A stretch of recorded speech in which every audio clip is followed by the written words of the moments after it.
Minutes of January 14th, gentlemen, are not out, so when you get them, read them. They're 41 pages long, so, wow. Okay, we have a couple of public hearings. One is on the electrical standards. It's a new one. That's a copy of it is handed out with the agenda up here. If you don't have it, you can pick it up. Other than then, we go into just basically, which is some clarification on a couple of laws that are already we already have.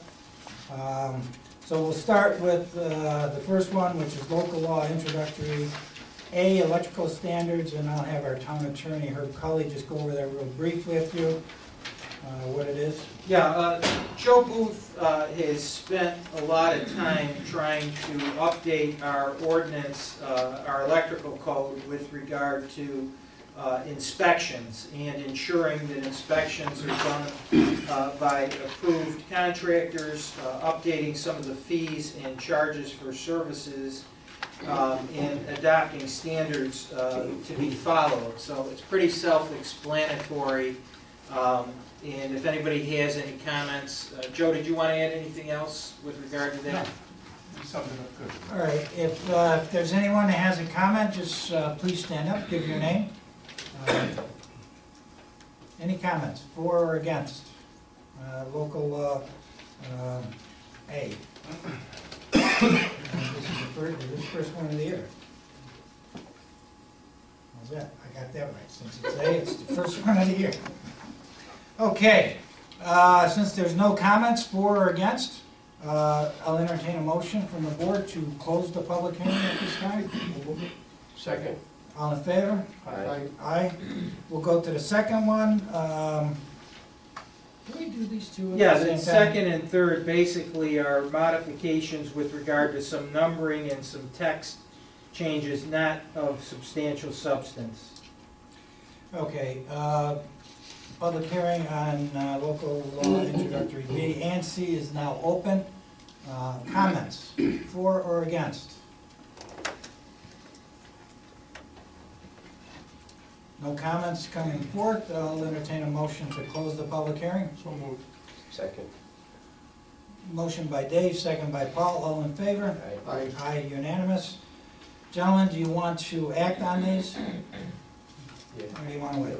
Carol, under C, C. we can't do C because we don't have county planning. Oh, we haven't got that? We Okay. can do A and B though. How about it, we'll start with A. I guess we'll have separate motions on these Yes. then. Yes. Motion, Paul, were you gonna make a I motion? make a motion To accept to A. accept A. Do I have a second? I'll second. Second by Rich. All in favor? Aye. Aye. Aye, unanimous. That's approved. In local law introductory B. Motion. Second. Motion by Paul, second by Dave. Discussion, no discussion. All in favor? Aye. Aye. Aye, unanimous. C, we're going to wait on to get a response from the county.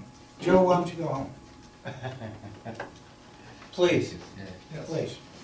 All right, thank you. Thank you for showing up, Joe. Good night. All right, moving on. Coughing now.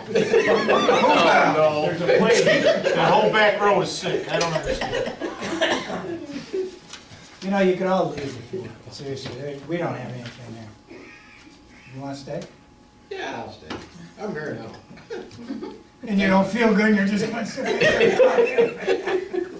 All right. Hope and give it to us. Public presentations. Anyone that would like to get up and talk at this time, make a comment about the town, now's your time. Okay, moving on. Reports of town standing committees. Parks and Recreation Committee, Councilman Reynolds. Yeah, the rec center pro shop, we're looking to extend that contract by 2 years. My only question is, do we need to rebid that, or can we extend it? I think we need to because the specs and the contract it said it was going to terminate. So I would rebid. The safer course of action would be to send it out again. To advertise? Yeah. Okay. I guess. Wasn't there something in that contract that they gave us It the said option you can to modify renew it? You can modify it during its term, but it doesn't per se say you can extend the term. But wasn't there a renewal provision in there? And if we Well, just. there are options, sure, there was, what was it, 2 with an option? Renewals, original contract was signed in 2013 with 2. And then there were renewals. options. So he's requesting an extension for 2 more renewals. Right, but At the end of this contract. Right, it doesn't end until 16. 2016, right? it doesn't end till 16. Also, he wants options beyond this. So he wants 17, 17 and 18. Yes, As an and option. you've gotta go out again if you're gonna do that. All right. Okay, so board, do I have a, Make a motion to go out to bid. Whoa, whoa, whoa, you're gonna go out now? Well, You wanna- oh, I'm sorry, 16. It doesn't you said. end until 16. Okay, all right. yeah, but if he wants an extension now, we could go out to bid on it. You can go out to bid for, Isn't that what he's Yeah. requesting? you can do It would that take effect in 17 and 18? for 17 and 18 if somebody wants to bid it now. I mean, doesn't seem practical. No, it doesn't. No. Why would you want to bid something? His letter was requesting an extension to the existing contract, stating his initial operating, setup. He cost. wants something that goes beyond 18? Yeah, Well, no, it he goes was, to he approached the 16. board when we did the original contract and requested that it be 5 years, and the board tabled it or declined it at that time. So he has So why would we resubmitted accept it his now? request. I told him I would present that to him, All right, For but board this one action. with the options goes only till 16? correct, he's got this season and next season still. There's two more seasons. If, my recommendation, if Herb feels it needs to be rebid, would be to follow the normal procedure and rebid it in a year. That's what I would do. Then we'll move with that, we'll go Okay. with that. No, you're not gonna make a motion. No. Just leave it. Okay, senior center. Okay, I don't have the budget changes. Eileen did not supply them to me, so we'll have to hold that. Okay. And the library committee, in-kind services for library, I see you have that listed also. Yes. Do you want to cover that now, or you want to wait and It's you up do to it? Herb, Herb's gonna bring that up. You have that with you? Yeah, I drafted a shared services agreement, so Do the you wanna Dell's, go over it with the board? in a minute, I don't know where I put it. Yes, I did have Herb draft a shared services agreement, which would cover the plowing, which we Plowing, already have with the snow, highway.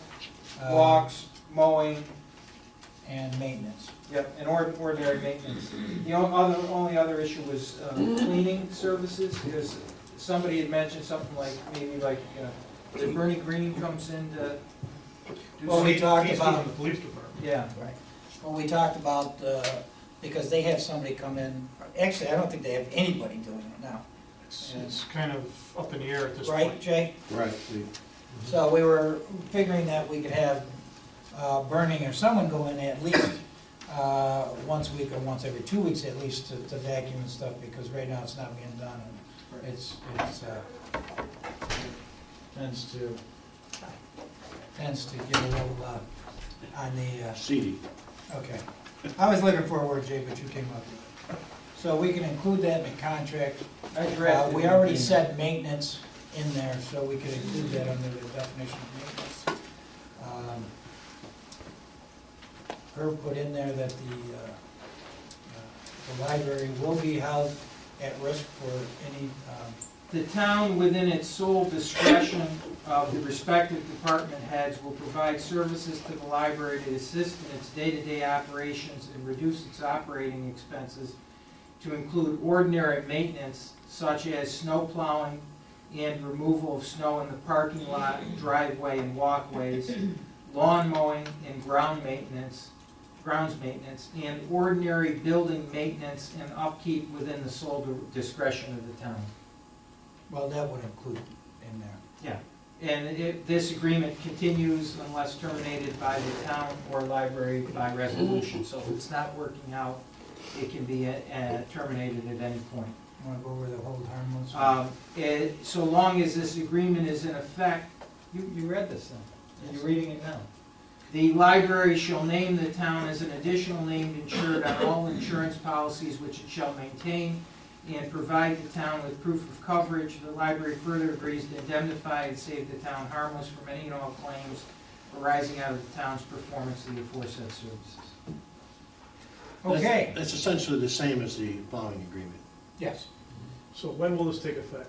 Jay, I didn't copy, I drew this. I didn't copy that agreement. This is my own, I mean- I authored this. The thinking is the same. You have somebody there now that's doing some stuff, right? We have a guy that works, I think, about 8 hours a week. Is he on contract? No, he's a part-time employee. Oh. He's like 80, he's 83 or 84, and, And he's shoveling the sidewalk? no, he's cleaning inside. What about the sidewalk, shoveling? Who's, We have a contract with someone doing the sidewalk, but we can stop that at any time, You can? yes. okay, so this takes effect whenever they're ready? Right. Yes, yes. Well, they have to pass a resolution. Right, I know, I If you pass a understand. resolution, Right. I'll do this in final. Pat will sign it, we'll send it to the library, hopefully they pass a resolution and we're off and running. Yeah, I'll make a motion if you need a motion to accept that. And this will be conditioned upon effective date as the date as when the library board. We're Passes their gonna meet a week resolution. from today. And provides us with insurance. Right. Any other discussion by the board? Mike? So the sidewalk removal, I was under the impression that was a monthly contract, so I was just wondering if this was all approved, if we couldn't start on March 1st and allow that contract to end, but I'm just wondering if you paid for a month. It's just a square footage contract. He does it, So he bills? he bills, right. Okay, all right. So we can stop it at any All right, time. so as long as somebody notifies me when they want us to get going. Yeah, I think we needed this agreement so that we could organize ourselves and talk to the department heads to find out what we can do. So now your board's got to act on it. Yeah, just get back to me, Jay, and then I'll take care of the department. Yes. Dave made the motion, second by Rich. Any further discussion? If not, all in favor? Aye. Aye, unanimous. Dave, anything else? No. Okay, before we get into the other stuff, Paul, Rich, do you have anything? No? Okay. Kurt? The planning board approved Mr. Baldwin's site plan for that airstrip under general business law, section 249. The town is now required, as the next step, to refer it to the Department of Transportation for their review and recommendation. This is a resolution to do that, which I present to you for your consideration. All it does is it provides that according to general business law, they cannot establish an airstrip or a private airport without permission of the Commissioner of Transportation. And therefore, it's resolved that the New York State Commissioner of Transportation is requested to make a determination as to whether or not the establishment or improvement of such privately owned airport complies with the standards of section 249 of the New York State General Business Law. What they do is they look at the flight patterns to make sure that it does not interfere in any way with roadways, railways, power lines, or anything such as that. And it can't go forward without DOT's approval. Didn't we just have somebody who asked for? Yeah, they came, but, who, Mr. Baldwin? No. Didn't we have a company that just said they were going to put something up there, asked for waiting on this? Wasn't it, We had somebody that Was it the Building water. water Yeah. board is looking Yes. at a tower up and there? they presented at the planning board meeting, they presented the location of the proposed water tank and the fact they provided all the distances, and it was approved based on it not interfering with the water tank.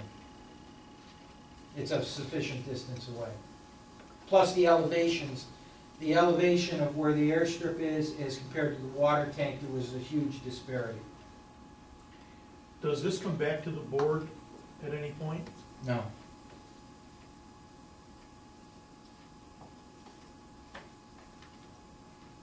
Just wondering if it came back to the board. It does not, as I understand it, the Department of Transportation can hold a public hearing. What my intent was to send the resolution, as well as send copies of some of the letters that we received in opposition, and suggest that they might want to have some kind of a public hearing and to let us know. What do you want to do? Well, we need to send this. You're not approving it. No, You we need to have a resolution as well. to send this. Yeah. Yes. I'll move that. Second. Discussion? All in favor? Aye. No. Okay, anything else? Yes. Meadows Senior Living is asking to do some improvements to their current facility. The project now is a 501c3 not-for-profit that was built under the Mitchell-Lama legislation many years ago. It is exempt from taxes. They pay no taxes as we sit here today. They have applied for approval, which they had applied for previously, under the New York State Homes and Community Renewal in Albany to approve construction of some renovations and some new units. As a result of this, they would be looking, under the new program, this is a Section 8 project. It would continue to be not-for-profit, but they would be asking for a pilot. And according to the new pilot, they would be paying $18,600 in pilot payments for Phase 1 and $11,000 in pilot payments for Phase 2, for a total of approximately $30,000 per year in revenue to the taxing authorities. They're paying no taxes now. Mark Levitt is here. I don't know, Mark, did you want to say a few words about this? You're involved in this project. Yeah, here's what's going on. In the around 1975, to create affordable housing for the people of the state of New York, the Mitchell-Lama, which are the name of the two guys who sponsored it, legislation was passed. And all of these affordable living projects were built. They were built basically on the cheap, and they were built before environmental laws, floodplain laws, before things were really studied. So what we have today in New York State, and we have this all over the state, is we have literally hundreds of projects, and I'm not exaggerating when I say hundreds of projects. You can look up the Mitchell-Lama projects, you can Google it and look it up, and there's pages after pages of information. But what we have today is we have these projects all over the state of New York that are 40 years old. They're outdated. And they're fully occupied. The Meadows is fully occupied. It features senior citizens and senior citizens only, and many of them are disabled. They move in when they're able, but they become disabled when they're there, and because it's next to the Presbyterian home, which is their next move, unless they move to a more permanent, forever home, which happens very often, but they're not displaced. These people have no other place to go. The Meadows is a very unique project in that it was built in a floodplain. Every time Mud Creek overflows, the Meadows floods. It was so bad two springs ago that they took people out of the apartments, the ground level apartments, by boat. These are apartments that don't have central hallways, don't have elevators. We have disabled people living in second floor units, but it's their home. The only way you can rebuild these projects today, because if you don't rebuild them, if you tear them down, remember they're 40 years old, they're falling apart, they were built on the cheap in the first place. If you don't rebuild them, these people have no place to live. We need this affordable housing. So New York State and the federal government, HUD, in their wisdom, came up with a tax credit program which basically says that we'll find investors for tax credits. Tax credits, of course, are basically a fiction. It says to people, if you buy these tax credits, you can use these tax credits to offset future income. So banks and huge corporations buy these things. The money comes into these projects and rebuilds them. And they rebuild them as new, so they'll last another 40 years, because this time people are thinking that maybe if we look 40 years down the road, it'll be somebody else's problem. Which in 40 years from now, they'll probably have the same problem again, but they'll figure out something then. At any rate, these projects were all built, they were all 501c3 not-for-profits. They have always been non-taxable as a result. and they will always be non-taxable because there's no change in the project. But in order to comply with the tax credit law, you have to change the nature of the project a little bit and rebuild it under the private housing finance law of the state of New York, specifically section 577. When you rebuild it under that law, so that you can sell the tax credits and do it and save the projects, you come to the municipality where the project is and you ask for a pilot. So the project which has never paid anything and which will never pay anything, in order to get these tax credit financing, starts paying something that's sort of like, for lack of a better word, a gift to the municipalities. And what these projects pay is usually between nothing and a very small something, whatever the budget allows when you run the numbers for the tax credit project. So the assessing body, which in this case is the town of New Hartford, has the absolute authority to grant a pilot under 577 of the private housing finance law. And I don't know, I asked that a memo be sent to you on that, Herb. I don't know if it was. If not, I've got the law with me. And No, I've seen the law. It's absolutely crystal clear. Yeah. If you were not to grant this, the project wouldn't get the funds to rebuild, and they'd continue putting Band-Aids on it, gluing it together. They wouldn't be able to rebuild it so people have elevators, so these buildings are elevated out of the floodplain. It's not being changed in number of units, it's not being changed in placement of units, or maybe shuffled a little bit around on the existing land, but they're being lifted out of the floodplain so that the next time there's a severe storm, after these are rebuilt, and Mud Creek overflows, these people won't have to be taken out by boat. The other interesting thing about it is that we've applied for this once before, and you have to be awarded the tax credits by the Housing Finance Agency. And in every round, so many projects get awarded. Very often, a lot of them don't come to upstate New York. I won't comment any further on that. But this time, there's a special program which the governor is supporting to specifically help projects that are in floodplains and get flooded. And as a result, we need this pilot now because it shows the town is behind this. There's still no guarantee this will get approved this year, in which case we have to apply next year. But we're also applying for it in 2 phases so that we're not trying to take too big a bite of the apple, and these people really need the help. And Mark, as I understand it, this pilot would run for a period of 30 years? We're asking for 30, Herb. The maximum under section 577 is 40. Right now, they're looking at making these as new and looking at these as 30-year projects, because when they did it 40 years ago, they now realize that 40 years is too long a period of time. In that last 10 years, you'll spend more in maintenance than it will cost to rebuild it. Paul, do you have any questions? Because you were looking. No, I don't. I actually agree with them, and I think it actually would be a help.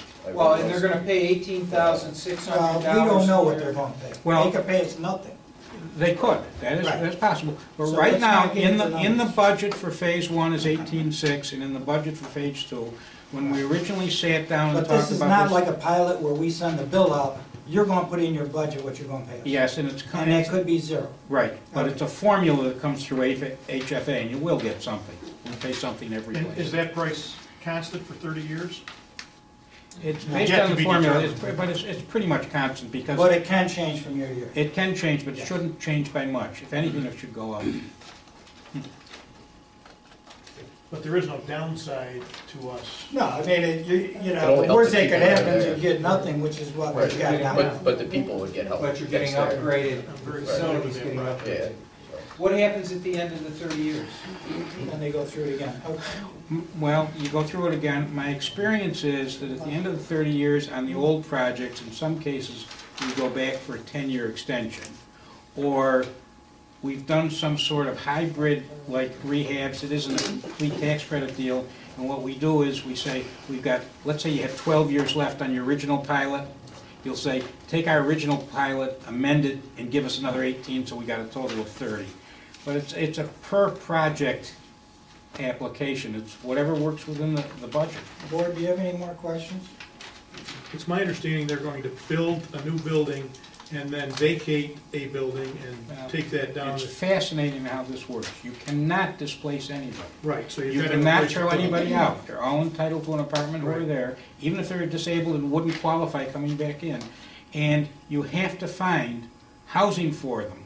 When you do a high-rise, this is a different company, but I was involved in a high-rise in Buffalo, 3 high-rise buildings, 11 stories, it was a total of like 9 or 11 buildings. What they did, and there was a building that had, among other things, it had environmental problems, had asbestos problems, had contaminated soil and everything. They moved the people, they'd start at the top, take the 11th floor people, move them to the 10th, do the 11th, move them back up, and they just kept shuffling people. It cost the tenants nothing, and everybody was happy. Right, so that is the case, they're gonna build a new building and then vacate one, and is that, you don't know? That's the basic plan. Okay. It would be nice to be able to build a couple of new buildings and maybe move them over, and then Right. you had people, you didn't have to move them twice. Right now, we don't have the space for it. Mark, you're looking for resolution authorizing Pat to sign a letter to the New York State Homes and Community Renewal in support of the project. I'm actually looking for resolution That they would- approving the pilot. Expeditiously go forward with it, and that they would grant the pilot under the terms that you've provided in the draft. Right, I'm actually Pilot. asking you to resolve to approve the pilot. So moved. Second? Second. All in favor? Aye. Aye. Okay, moving on, anything else? All right, we've got the contract here for the agreement to provide emergency medical treatment for dogs and cats with the Waterville Veterinary Clinic, which we have done in the past. This is a 2-year contract. Basically, the fees are roughly about the same. It's boarding would be $25 a day, $45 for a euthanized animal. Cremations are either 90 or 160. It's basically the same is what it is. But it's a 2-year contract starting January 1st, 2015, ending December 31st of 2016. Motion to accept? So moved. Second? By Dave. All in favor? Aye. Aye. Okay, as I'm signing these, let me just go over, there is a program. I got a call the other day, about a week or two ago, from the governor's office. There's a flood stormwater project that the governor's office is going through with. It's funded by FEMA, and what this program does is, for those people who have houses that are consistently being flooded, and that there's no simple recourse to stop this, they will come in and actually purchase the property from the owners. I've been talking with them. I've been working with Rick Sherman to get names and addresses of the people we think. It's going to be open to anybody, but one of the main ones was the Chadwick's area along the creek where they constantly get flooded. And there's really no simple fix to that, since, as you know, that concrete wall is really owned by the homeowners. There's not much we can do. So anyway, they are working on this now. The fellow with them is going to be calling the names that we gave them. However, I was hoping that the OD would be here tonight. They're not. I will call her tomorrow to see if she'll put something in the newspaper about this. This is open to the entire town, so if there's someone in your wards and districts that you know has a consistent problem with flooding, let me know, and then we'll also put them on the list. I think it's a good project, and what they will offer these people, I have no idea what it's going to be based on or whatever, but at least it's a start, and we'll see how it works out. So they're going to buy the properties, Yes. demolish them. The properties would be purchased, demolished, and right now, we don't know for sure, but it looks like that land would be reverted back to the town. And you said, and I'm sure it was a simple fix. Who determines whether there's a simple fix? They do. Yeah, okay. I got a question. I know FEMA does that project a lot, but they make the towns pay for the appraisal on the actual properties themselves. Is that included in this? We, as far as I know, in talking with this gentleman, everything is funded through Everything's them. funded up. Yeah, so we don't have to do anything. Assessment wise, does it affect us? Well, it would knock down the assessments, you know, then based upon what the town would want to do with it. You know, when you look at that area, I know as you get down closer to Washington Mills, those backyards get narrower and narrower. As you go up, they get a little bit wider. However, depending upon how many houses were taken, you know, there might be an opportunity to go in there afterwards and do some low-cost changes to that wall, knock it down, slope it down, change that creek around a little bit, that we could do, and possibly resell that piece of property for something. You know, I think it's great to help these people are being Right. flooded, but if it's gonna revert back to us, now we become the stewards of that flood situation. That's right. In a much more definitive way. I mean, it's a, let's see what happens. Right. The other thing that we've got here is the fire contracts.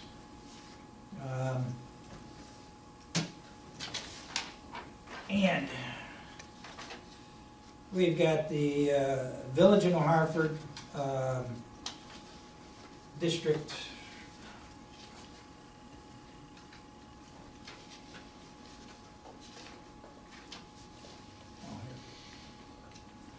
Okay, Districts 1 and 2, and also District 3, which is serviced by the Village of New Hartford. Those contracts for this year would be, for Districts 1 and 2, the Village of New Hartford, $637,359. Again, the Village of New Hartford for District 3 would be $55,087. And then we move on to District 4, which is Willowvale. That contract would be $315,710. And then the last one, District 5, is New York Mills, which is $138,625. So if we could have a motion to approve these, if the board so wishes, then we could send them around because everybody on the board has to sign them, so. So Motion by Paul, second, Second. discussion. All in favor? Aye. Aye. Unanimous. Gentlemen, do we have bills? Yeah. All approved, gentlemen? If so, we have a motion. I'll move it. second. All in favor? Aye. Aye. Danny, you got anything? Intermunicipal agreement with the village passed, signed. Oh, yes. The continuing Codes. codes. Did we do that in last one? No. Codes agreement with the village stays the same as what it was. Motion to accept. So moved. Second. Second by Dave, all in favor? Aye. Aye. All right, where's my agenda? Do we have anything else, Matt? The only other thing I had is, we have been in contact with Don Spost, and there is a desire to try and come up with an agreement with regard to future years in the union contracts. So I will be getting together with him in the near future to see if we're making any progress.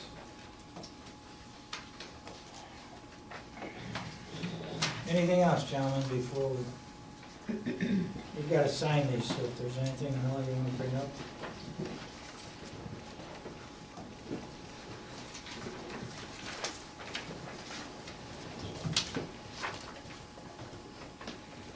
Board, just so you know, I know Dave's been involved with it. we have had a couple of meetings with the village in Hartford with regards to codes, et cetera, looking to improve some of the conditions in certain parts of the town and village.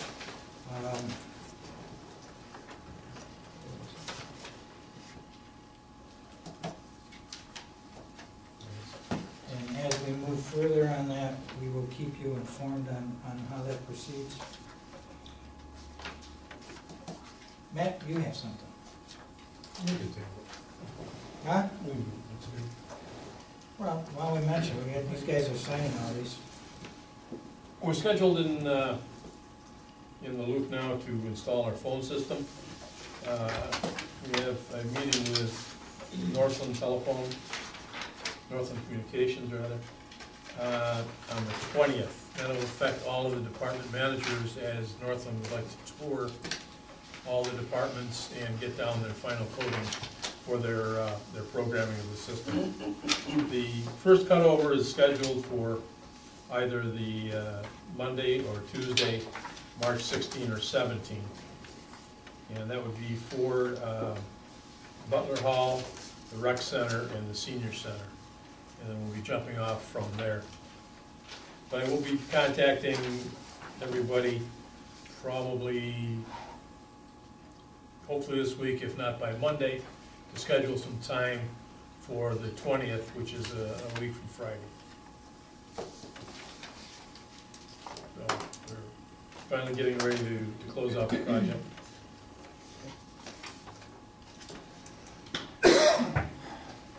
We had a motion on the bills, right? We passed that. Dan, you got anything else? Okay. The audit? Audit's coming up February 23rd, a week from. The auditors are coming in? Be here,